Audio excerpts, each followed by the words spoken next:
The 5th chapter, in which Captain Quire is brought secretly to the palace, and Lord Montfallcon to be apprised of a desperate mission. Lord Bramandil Roon, huge and jovial, captain of the gentlemen pensioners, the Queen's Guard, received charge of Quire, hooded like a querulous hawk, from Sir Christopher's men, and immediately began to brush and primp at the shrinking spy, whose clothes, borrowed, bore more than a fair share of the contents of Marshalsea Jail. Dung, straw, and mould gave Quire something of the odour of a long-deserted farmyard. "This won't do, villain. If you're to have audience with the great Lord Montfallcon, though why the identity of such as you should be protected, I don't know."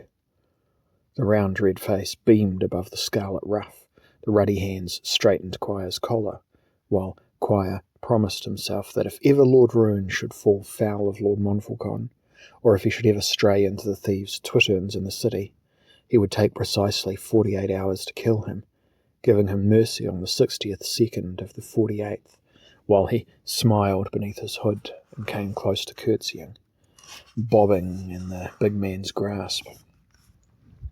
"Thank you, my lord. Much obliged to you, my lord," and suffered Roon to slide his good sword from its sheath. "This must be kept. No swords at court save for the Queen's gentleman and her champion." He tapped his own. "Come." Striding rapidly along the corridor, a hand on Quire's arm, so that the half-blinded captain was forced to run, aching as he was already from the buffets of his jailers, and from the bench and stones of the prison in which he had spent an entire night. "A little slower, my lord. I have not been well. Lord Montfallcon is anxious to see you. Perhaps he'd question you further concerning the Saracen. You're lucky Lord Montfallcon spoke for you, saying you were on his business in Notting village that night, and that the man mistaken for you was a scoundrel similarly dressed." Casting his eye over a patched motley, Lord Roon relished the telling of what he strongly suspected was a compendium of lies. "Still, I've no fondness for Saracens, or murderers," he added piously. "Whatever their reasons, the Queen has made her views plain." "I agree entirely, my lord," Quire panted and clutched at his side. "A stitch, I fear." Lord Roon's thick lips flapped like the lips of an overheated stallion. "I will soon be there, man." They reached a large hall, the 3rd presence chamber, wide enough to be a good-sized market square in which courtiers conversed in clusters, taking a passing interest in the hurrying pair. Lord Roon greeted some here and there. "Sir Amadis." "Good morrow, Sir Waldrake." "Lady List." Captain Quire, on the other hand, was careful not to recognise his few acquaintances, though with his hooded head he drew more attention than Lord Roon.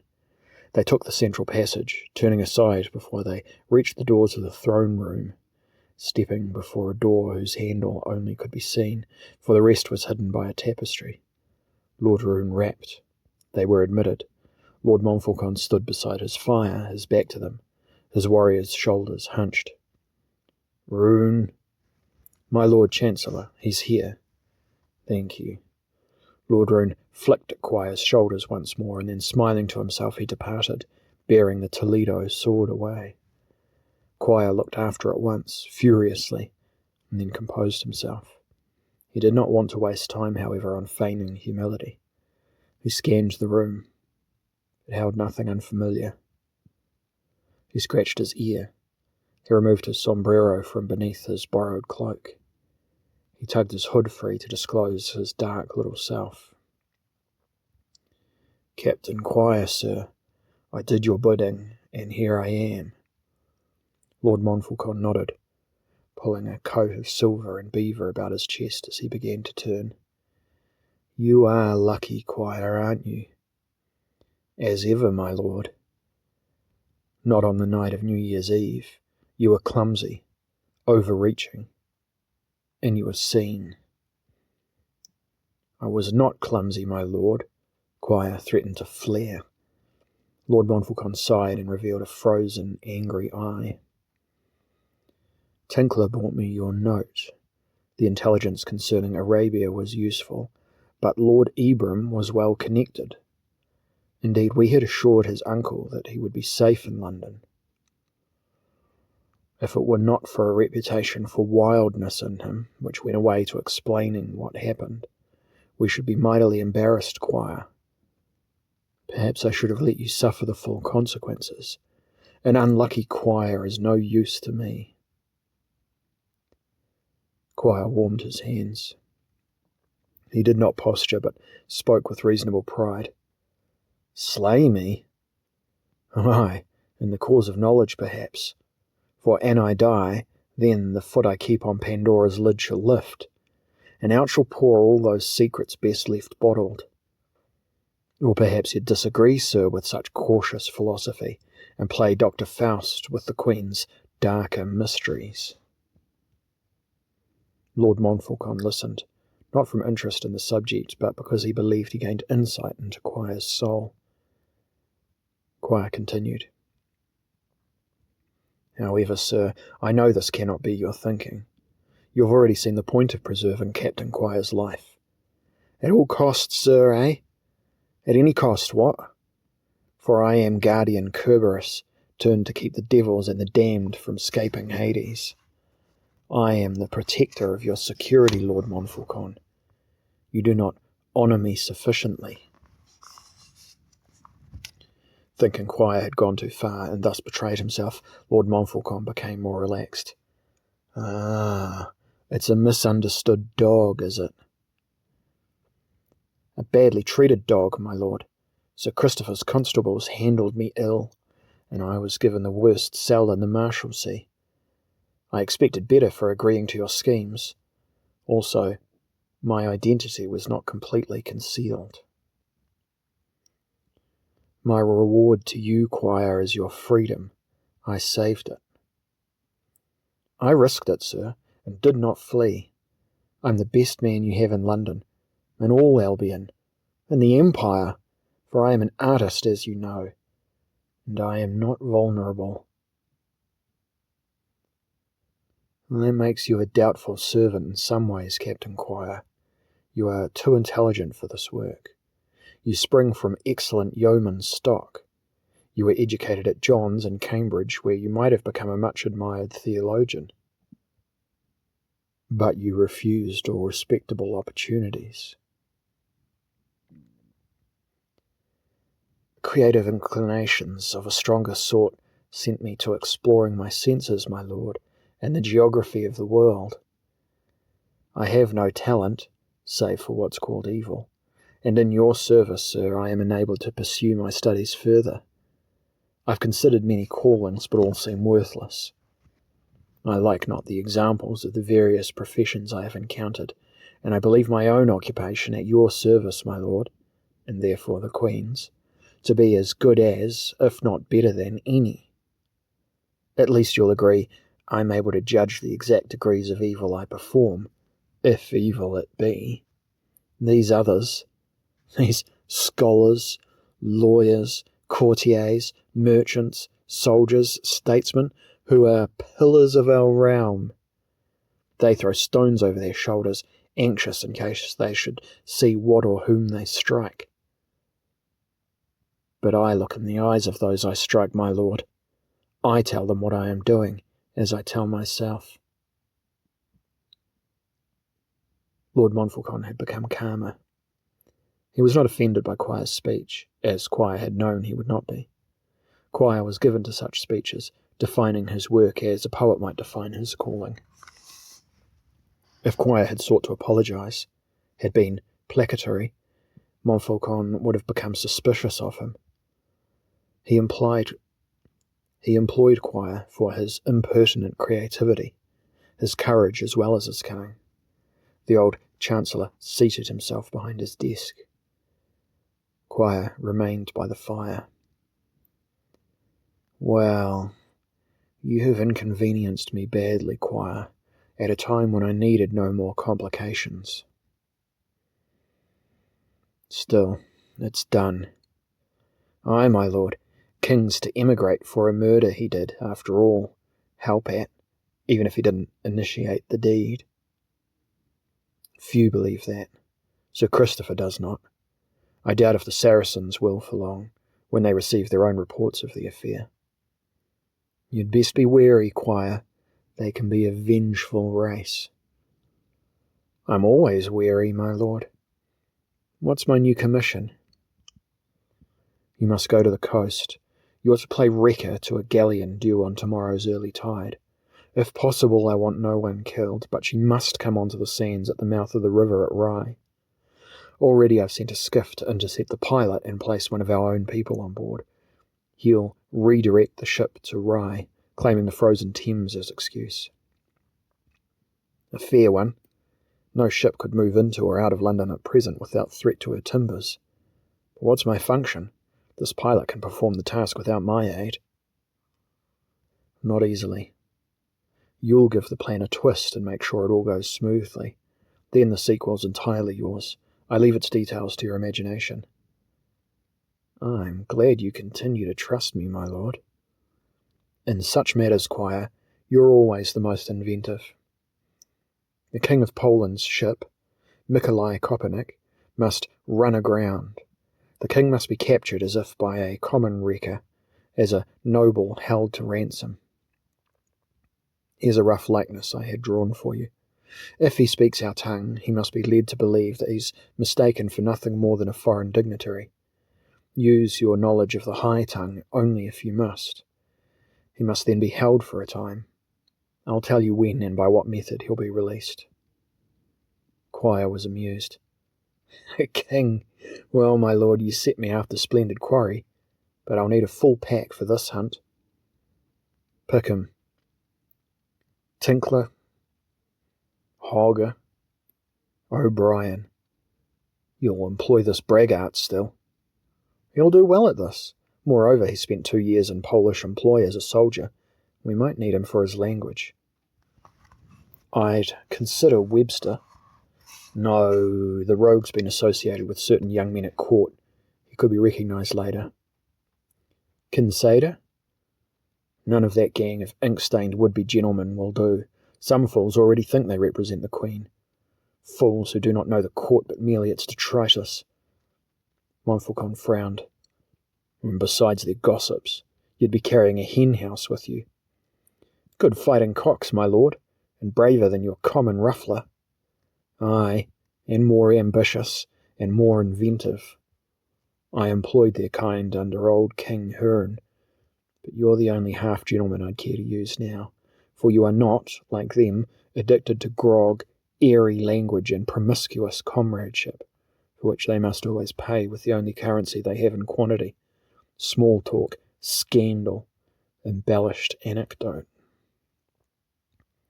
Quire's thin lips moved. Your point's made, my lord.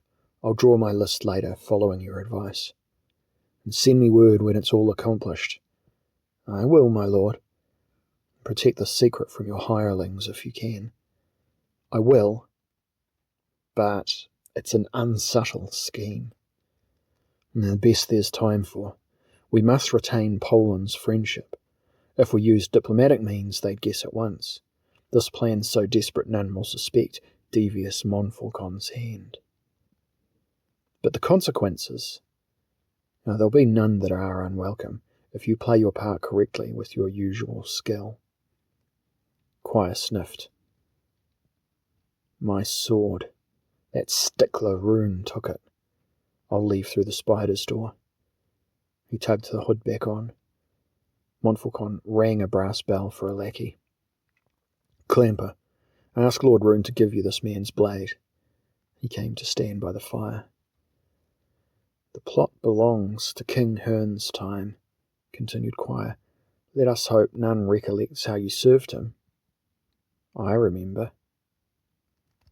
You were a boy when Hearn took his life. I feel no nostalgia. Did I say so? Montfallcon passed fingers over his lids. You and I, for all that 40 years separate us, are both of another age. It's ironic that we should work together to resist the return to that darker past. Quire humoured him. Or that I, most villainous of villains, with my love of such an antique art, should benefit for living in a world where justice is so much stronger, where Virtue rules. Montfallcon raised his right arm and stretched it, saying acidly, I am needed while such as you remain on earth. Quire considered this and then shook his head. On the contrary, it could be argued that I am needed while noble souls of your sort continue to exert themselves. After all, Plato tells us how vulnerable is the age of the perfect monarch. Montfallcon was baffled. Angrily he changed the subject. Some roads are impassable with the snow. You've good horses, I hope, and they'll have to be rented. Gold? Aye. The lackey returned with the sword as Montfallcon took out his key. Quire stepped forward to draw the blade from the man's hands.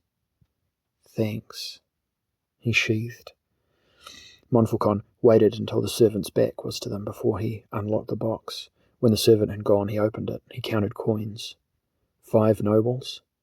Aye, that'll pay for horses and men. Montfallcon put the gold into Quire's careless palm. You'll leave before dark. This afternoon. As soon as all are hired and I've dined and cleaned myself. The 2 men entered a smaller room and then another still smaller. A third door, hidden in a panel behind a chair, led into the walls, the way from the palace which Quire, Tinkler and their patrons believed only they knew. Quire gently pulled back fresh webs as if he handled delicate ancient lace and let himself through. A muffled farewell to Montfallcon before the panel closed on him, and he dragged off the hood and dropped it, reversed his cloak so that, with his sombrero on his head again, he was all in black. The place he entered was full of grey light, the source obscure, in which thousands of spiders crawled upon floors, walls, and pearly silk. He stood upright and moved carefully to crush as few of the spiders as possible. The tunnel was of glass and had perhaps once been an orangery, for there were remains of tubs and pots, rotted branches. Now dust covered the glass, and a roof had been erected some distance above that. It was through windows at the far end of what appeared to be a gigantic shed that light came. The tunnel curved gradually, horseshoe fashion, and the air grew colder, the spiders fewer, until Quire came at length to a repaired door which he used, crossed a hard, littered floor until he reached a wall, which must once have been an outer wall, to a garden. Through a gap in this he went into semi-darkness, down steps, over a patch of naked earth. Now he shivered and dragged his cloak to his body, approaching a high, vast wall. A shoulder against one part, and it swung so that he half tumbled into daylight, into deep snow. He pushed back the brick door. He stood beneath a tall cliff of weather-yellowed brick, and before him was a long, narrow, ornamental garden, abandoned, overgrown, forgotten, whose outlines were made more precise by the snow and ice. Black branches spread against the sky. Broken statues stared from beneath a clothing of snow, the demigods of some sunnier realm, in ermine, frozen. Quire's breath seemed grey against all this. Stepping high, he plunged booted feet along a familiar but unseen path, between the squares, circles and oblongs of barren flower beds and clogged fountains, turning left towards another wall overhung with evergreens, jumped a small iron gate, entered a grotto and trod a few cobbles that were free of snow, coming at length to a larger gate which he opened with his picklock to stand upon a hillside where there was no longer a road. He was hungry. He began to run down the hill towards a thick grove of poplars lining a pathway, black with cart ruts, glimpsed beyond. Wind blew the light top snow so that it resembled the rippling waters of a wide, shallow river. Quire fell, rolled, cursed, then chuckled, stumbling to his feet, reaching the trees and their shelter, pausing to catch deep breaths which cut his lungs, leaning his stiff back against the bole while he looked down at the smoke of the city, not too distant now. A fence was his final obstacle, and he clambered carefully over, not anxious to be seen, dropping into the spoiled track and slithering on the ice of a puddle before he was on the run again. Through the ruts and the snow flew Quire, the crow's feathers in his hat flapping in the wind, his cloak crackling like black fire, dropping faster and faster along the twists of the track until suddenly he had come to London's walls and the unguarded archway which took him into salubrious northern streets, and a respectable inn where he maintained the persona and name of a visiting gentleman scholar, whose studies brought him frequently to the nearby library of classical antiquity. The original scholar Quire had slain, during an argument over the likely identity of the poet Justus Lipsius, and taken his character complete. Here Quire bathed, dined on a better meal than any he would find likely, and better than any he would be likely to find in his usual ordinaries, and he hired a good black stallion for himself. The cold had increased, driving many inside. The streets were almost deserted as Quire galloped east for the river and the seahorse to tell Tinkler which men to rouse and where to go for the best steeds. Tinkler, infected by Quire's briskness, hurried in his creaking new coat to the door and was gone, and Quire, finishing off a small measure of hot rum, was about to follow when Master Utley's unhealthy features confronted him. In all his spots and pocks, his little eyes were almost lost as he laid a propitiatory hand on the captain's arm. "You have an enemy outside, sir, where your horse is." Quire looked to the clock overhead, Utley's pride, and saw that he had 2 hours before he was due to meet his men on the Rye Road. "Some relative of the Saracen. A lad you've done harm to," he says. "Name?" He gave none. "If you wish, Captain, I'll have the ostler lead your horse round the back, and you can join him there." Quire shook his head. "Let's have a resolution, if it's possible. I remember no lad, however." With curiosity he approached the door and stepped out to lean against the jamb and study the slender boy who stood with hot, uncertain eyes near the horse and its wool-swathed ostler who held the bridle. The boy wore a hooded jerkin, rabbit-skin leggings, and patched shoes, and there was a quarterstaff in his mittened fists. Black, shining hair escaped the hood. He had dark, gypsy features, but it was his mouth which gave Quire a clue to his true character. It was wide, with a prominent, sulking lower lip. Quire grinned at him. "Me?" he said. "You're the captain." "Quire?" The boy flushed, confused between his imagination's proposals concerning this encounter and the reality of it. "I am, my beauty. What harm do you claim I've done you?" "I am Phil Starling." "The chandler's child. Your father's a retired sailor man, a good fellow. Is it money you claim? I assure you I am not one to be in debt, particularly to an honest sea dog. Yet if you will help to see him, I'll return with you gladly." "You know more of me than I know of you, Captain Quire. I come on behalf of a young lady who was but lately past her 14th birthday, and upon whom you have laid lewd hands, threatening her virginity." Quire allowed himself a mild lift of an eyebrow. "Eh?" "Alice Finch, servant to Mistress Crown the seamstress, an orphan, an angel, a sweet-natured paragon of goodness whom I shall marry, and whom I now protect." Starling gestured somewhat aimlessly with his stick. Quire feigned controlled rage. "And how have I offended this virgin? Lewd hands? Upon the girl who collects my sewing, whom I not recognise a third or fourth time she came? Who told you this?" "She told me herself. She was distressed," the boy faltered. "She did not lie." Young girls, however, fancy many things to be true, often most positively when their imaginings are the strangest. Quire put fingers to jaw. "Visions and such, you know. Visitations. They know so little of the world they interpret the innocent remark as a vicious one, while the vicious suggestion is taken for virtue. Quire became friendly. What has she told you, lad? Just that, she was distressed. Lewd hands. Quire held out his gloved palms before him as if to inspect them. I doubt they touched her. She took my clothes for mending. Was there another guest in the same lodgings whose clothes she collected? It was you. You are known to be a very prince of vice. Am I?